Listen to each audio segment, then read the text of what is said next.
Medical revalidation of Puerto Rico, vaccination in elderly patients. Clinical question. An elderly patient, 65 years old, has already received both pneumococcal, PCV50CV20, and PPSV23, and influenza vaccines. Which of the following additional vaccines should be recommended? A. COVID-19 vaccine. B. MMR, measles, mumps, rubella. C. Varicella vaccine. D. Rotavirus vaccine. A. COVID-19 vaccine. Explanation.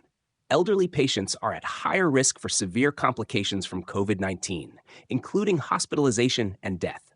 The CDC and WHO recommend COVID-19 vaccination and boosters for all older adults, especially those with underlying conditions.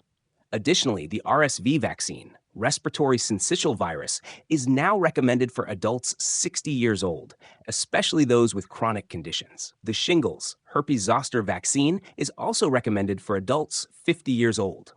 Thus, in addition to influenza and pneumococcal vaccines, elderly patients should also receive COVID-19 vaccine and boosters, shingles vaccine, RSV vaccine if 60 years old and indicated, Tdap, tetanus, diphtheria, pertussis booster every 10 years.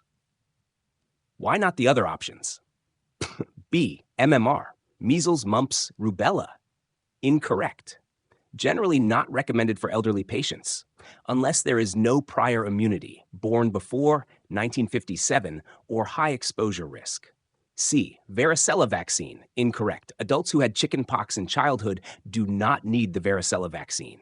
Instead, they should receive the herpes zoster shingles vaccine after 50 years old. D. Rotavirus vaccine. Incorrect. The rotavirus vaccine is for infants, not adults. It is not recommended for elderly patients. Key takeaways for medical revalidation of Puerto Rico exam. COVID-19 vaccination and boosters are essential for elderly patients. Shingles, herpes zoster, and RSV vaccines should also be considered.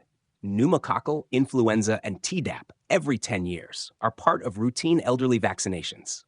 Live vaccines, MMR, varicella, are only given if there is no prior immunity.